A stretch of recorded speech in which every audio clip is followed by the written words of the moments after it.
गाय को कौन सा फल खिलाने से उत्तम फलों की प्राप्ति होती है। इस प्राचीन कथा के माध्यम से हम जानेंगे कि गाय को कौन सा फल खिलाना चाहिए। मित्रों, लेकिन इससे पहले कि आप वीडियो में खो जाएं, चैनल को सब्सक्राइब और वीडियो को लाइक करना ना भूलें। तो चलिए कहानी शुरू करते हैं। दोस्तों, एक समय की बात है। एक दिन देवर्षि नारद कैलाश पर्वत की ओर निकाल पड़ते हैं। तभी उन्हें रास्ते में अनेक गाय दिखाई पड़ती हैं और गायों के साथ अनेक शेर भी घूम रहे होते हैं। दो विपरीत पशुओं को एक साथ देखकर उन्हें बड़ा आश्चर्य हुआ। तभी उन्हें एक मनुष्य दिखाई पड़ता है जो गायों के साथ खड़ा है और उन्हें भोजन खिला रहा है। देवर्षि नारद उस मनुष्य के पास जाते हैं और पूछने लगते हैं, हे प्रिय, यह कौन सा प्रदेश है? यह स्थान बड़ा ही विचित्र दिखाई पड़ रहा है। गाय और शेर एक साथ घूम रहे हैं। दोनों को एक दूसरे का भय नहीं है। तब वह मनुष्य कहता है, हे मुनिवर, यह कैलाश पर्वत है। यहाँ पर भगवान शिव की बड़ी माया फैली हुई है। इसी कारण से यहाँ पर कोई हिंसा नहीं करता है। शिव की माया से ही इस दुर्गम प्रदेश में सभी पशुओं को उत्तम भोजन की प्राप्ति हो रही है। यह बात सुनकर देवर्षि नारद भगवान शिव से मिलने के लिए उनके स्थान पर जाते हैं। देवर्षि को देखकर भगवान शिव कहते हैं, आइए देवर्षि, कैलाश में आपका स्वागत है। आज किस प्रयोजन से कैलाश पर आपका आगमन हुआ है?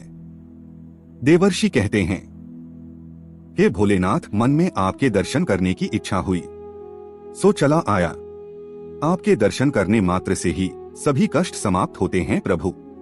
भगवान शिव कहते हैं, हे देवर्षि, फिर भी आपके मन में कोई ना कोई शंका तो अवश्य होगी, इसीलिए आप निसंकोच होकर पूछिए।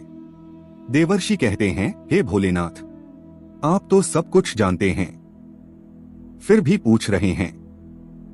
यदि दास को आज्ञा दे तो पूछने की चेष्टा करता हूं।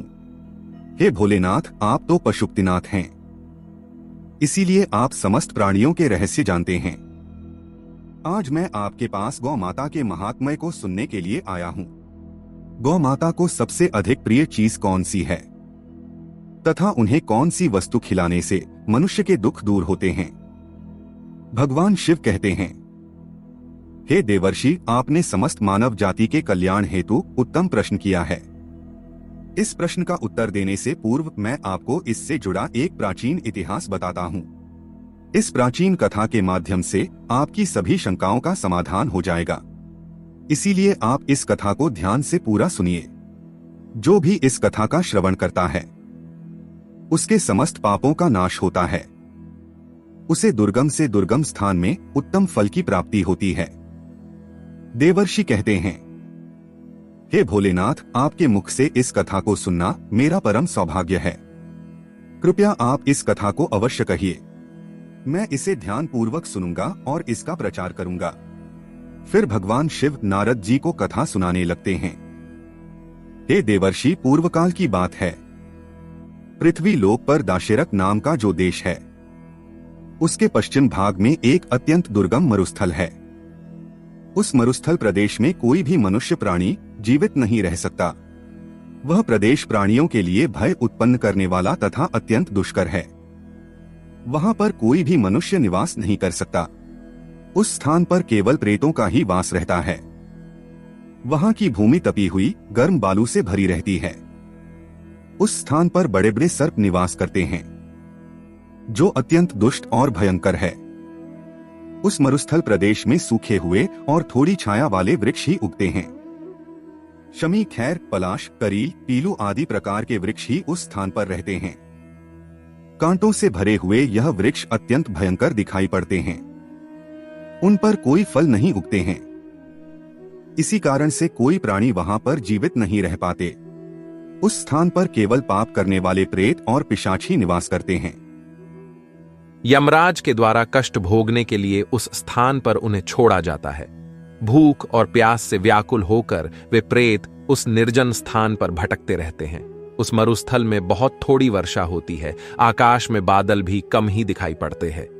पीने के लिए कहीं पर भी जलाशय नहीं होता है। भूमि पर जो जल गिरता है वह भी तुरंत ही अदृश्य हो जाता है। फिर एक दिन एक बनिया अपने साथियों के साथ उस निर्जन स्थान की ओर चलने लगता है। फिर दुर्भाग्यवश होकर वह अपने साथियों से बिछड़कर उस निर्जन स्थान में पहुंच जाता है। उस मरुस्थल में वह इधर उधर भटकने लगता है और अपने साथियों को खोजने लगता है। बहुत देर तक इधर उधर भटकने के पश्चात उसके मन में भ्रम होने लगता है। अधिक समय तक चलने के कारण वह भूख और प्यास से पीड़ित हो जाता है। उसे अपनी प्यास बुझाने के लिए कहीं पर भी जल दिखाई नहीं पड़ता है। फिर एक स्थान पर खड़ा होकर वह चारों ओर देखकर सोचने लगता है, किस दिशा में गांव है, किस दिशा में जल है, मैं कहां जाऊं? लगता है अब इसी स्थान पर मेरी मृत्यु हो जाएगी। इतना सोचकर वह भगवान विष्णु की आराधना करने लगता है। फिर उसी समय उसे कुछ प्रेत दिखाई पड़ते हैं जो उसी की तरफ आ रहे होते हैं। उन प्रेतों के भयंकर रूप को देखकर वह बनिया भयभीत हो जाता है। वे सभी प्रेत भयंकर आवाज करते हुए उसकी तरफ ही आने लगते हैं। उस स्थान पर छिपने के लिए कोई भी स्थान नहीं होता है और उसके शरीर में बल न होने के कारण वह भाग भी नहीं पाता है। इसीलिए चुपचाप उसी स्थान पर खड़ा होकर भगवान से प्रार्थना करने लगता है। फिर वे भयंकर प्रेत उस बनिए के निकट आते हैं और उसे दुर्बल जानकर उसके पास आकर इस प्रकार से कहने लगते हैं, हे मनुष्य, इस भयंकर मरुस्थल में किस कारण से तुम्हारा आगमन हुआ है? लगता है तुम अपने साथियों से बिछड़कर इस वन में भटक रहे हो। तुम्हारे मुख को देखकर लगता है तुम भूख और प्यास से पीड़ित हो। उन प्रेतों के ऐसे वचन सुनकर उस बनिए को बड़ा आश्चर्य हुआ। वह सोचने लगा, बड़ी ही विचित्र बात है, ये भयंकर प्रेत मुझे खाने के बजाय मेरा हाल चाल पूछ रहे हैं। वह बनिया उन प्रेतों से कहने लगता है, हे प्रेतों, दुर्भाग्य से मैं अपने साथियों से बिछड़कर इस स्थान पर आ गया हूं। कृपया तुम मेरा भक्षण न करो। मैं भगवान विष्णु का भक्त हूं। इस समय मैं भूख और प्यास से व्याकुल हो रहा हूं। तब उस प्रेत ने कहा, हे मनुष्य, तुम चिंता मत करो, हम तुम्हारा भक्षण नहीं करेंगे। भगवान की कृपा से हमें इस मरुस्थल में भी उत्तम भोजन की प्राप्ति होती है। इस प्रकार से कहकर उस प्रेत ने अचानक से एक टोकरी प्रकट की जिसमें नाना प्रकार के व्यंजन और जल रखा हुआ था। वह प्रेत उस बनिए से कहने लगता है, हे मनुष्य, लो, इस टोकरी से अन्न लेकर तुम ग्रहण करो। उस टोकरी में रखे हुए व्यंजनों को देखकर वह बनिया बहुत प्रसन्न हुआ और उसने तुरंत ही उस टोकरी में से अन्न लिया और उसे जल्दी जल्दी खा लिया। उस अन्न को खाकर बनिए की भूख शांत हुई और वह संताप से रहित हो गया और उस प्रेत को प्रणाम करते हुए कहने लगा, हे प्रेतों, तुम्हारा धन्यवाद है। आज तुमने मेरी भूख और प्यास मिटाई है। फिर उस प्रेत ने अन्य प्रेतों को भी भोजन करने के लिए कहा। सभी प्रेतों ने उस टोकरी में बचा हुआ भोजन भी खा लिया। फिर वह भोजन की टोकरी अचानक से अदृश्य हो गई। इस विचित्र घटना को देखकर उस बनिए को बड़ा आश्चर्य हुआ। तब उस बनिए ने उस प्रेत राज से कहा, हे भाई, इस वन में मुझे यह बड़े आश्चर्य की बात प्रतीत हो रही है। इस वन में ना फल के पेड़ है, ना नदी है और ना सरोवर है, फिर भी तुम्हें इतना सुंदर और स्वादिष्ट भोजन कहां से प्राप्त होता है? तुम कौन हो और इस वन में किस कारण से तुम लोग भटक रहे हो? कृपया मुझे विस्तार से तुम्हारा सारा वृतांत सुनाओ। फिर वह प्रेत कहने लगा, हे मनुष्य, मैं तुम्हें मेरे पूर्व जन्म के बारे में बताता हूं, इसीलिए तुम इसे ध्यानपूर्वक सुनो। पूर्व जन्म में मैं मध्य देश में रहता था। मैं बहुत ही धनवान सेठ था। मेरे पास किसी चीज की कोई कमी नहीं थी। मैंने व्यापार करके बहुत सारा धन इकट्ठा किया था, किंतु उस नगर में मेरे जितना दुरात्मा दूसरा कोई नहीं था। मैंने दूसरों को लूटकर सूत लेकर धन अर्जित किया था। मैंने अनेक लोगों के साथ छल किया था। मैंने कभी भगवान की पूजा नहीं की, कभी दूसरों को दान नहीं दिया। उसी समय में मेरे एक गुणवान ब्राह्मण मित्र थे जो सदैव मेरे हित की बात किया करते थे। उन्होंने मुझे कई प्रकार का महत्वपूर्ण ज्ञान दिया था।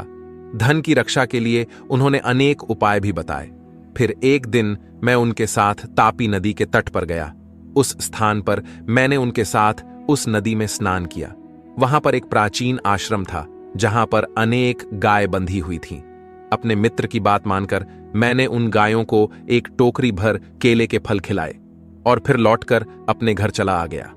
कुछ समय के पश्चात दैवयोग से मेरी मृत्यु हो गई। मृत्यु के बाद मुझे यम के 2 दूत लेने के लिए आ गए और वे मुझे पकड़कर यमराज के पास लेकर गए। यमराज ने चित्रगुप्त से मेरा लेखा जोखा देखने के लिए कहा।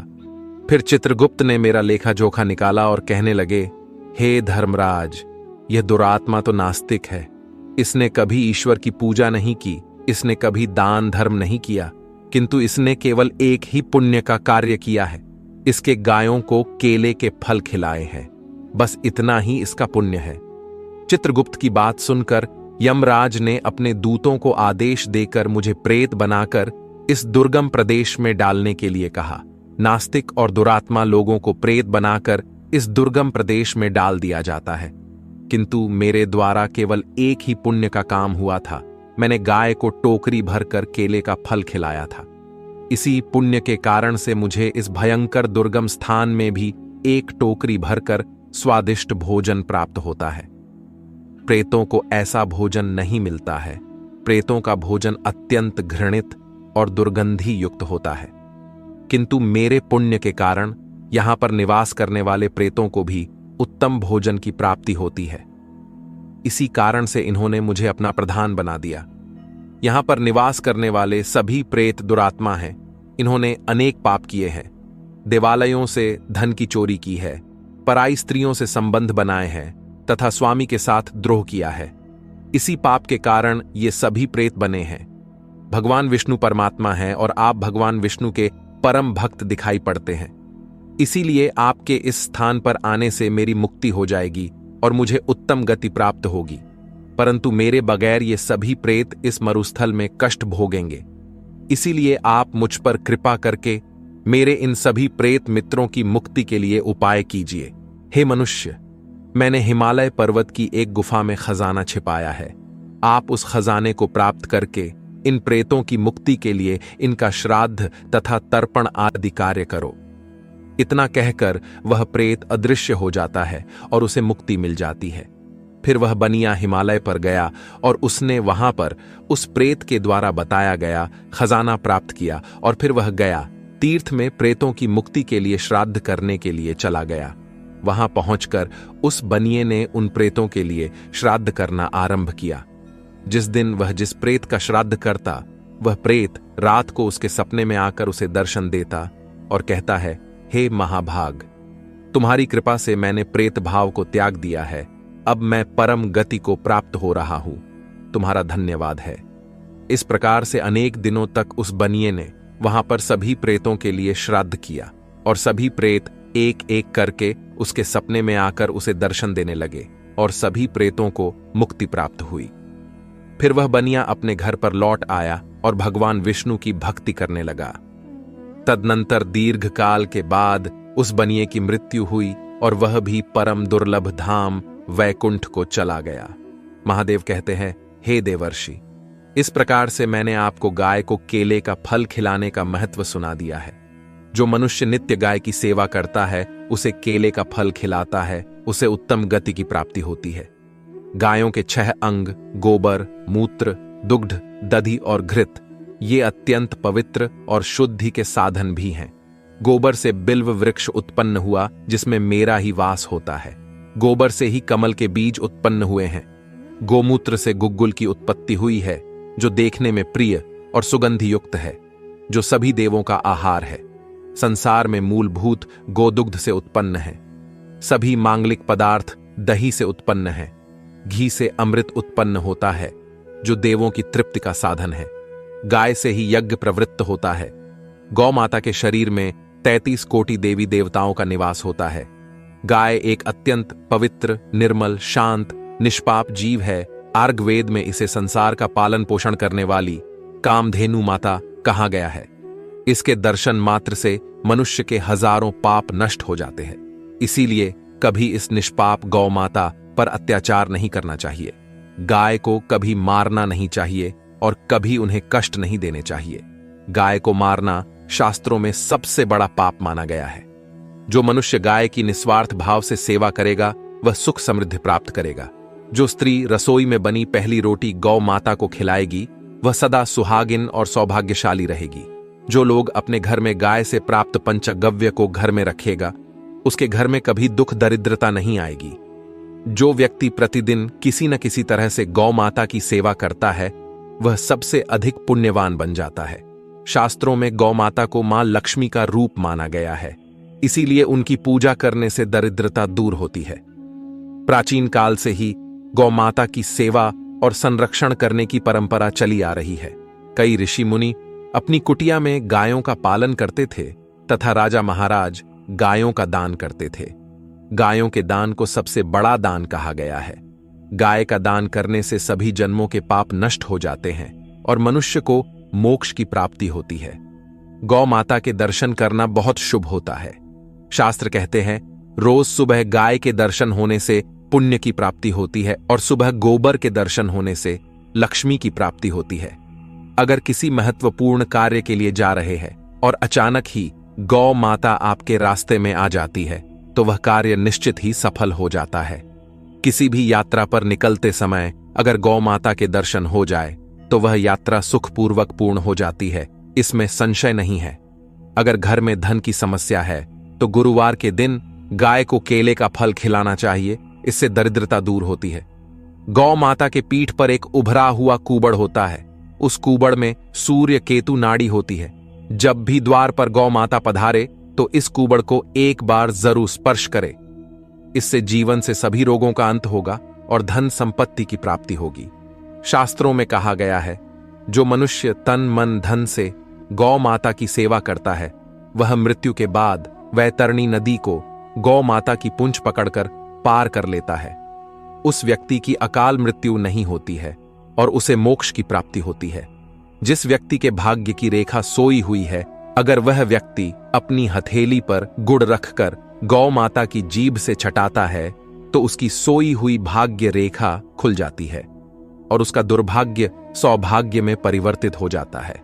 इस प्रकार से महादेव ने देवर्षि नारद जी को गाय को फल खिलाने का महत्व सुना दिया। फिर देवर्षि भगवान शिव को बारंबार प्रणाम करने लगते हैं और उनका धन्यवाद देते हुए कहते हैं, हे भोलेनाथ, आपने गाय की सेवा का महात्म्य सुनाकर मुझ पर बड़ा उपकार किया है। मैं इस कथा का तीनों लोकों में प्रचार करूंगा। इतना कहकर देवर्षि चले जाते हैं। तो दोस्तों, आपको यह कथा कैसी लगी कमेंट करके अवश्य बताएं। उम्मीद है आपको यह जानकारी अच्छी लगी होगी। वीडियो को लाइक जरूर करें और कमेंट में हर हर महादेव जय गौ माता अवश्य लिखें। साथ ही चैनल को सब्सक्राइब करें। आप सभी का धन्यवाद।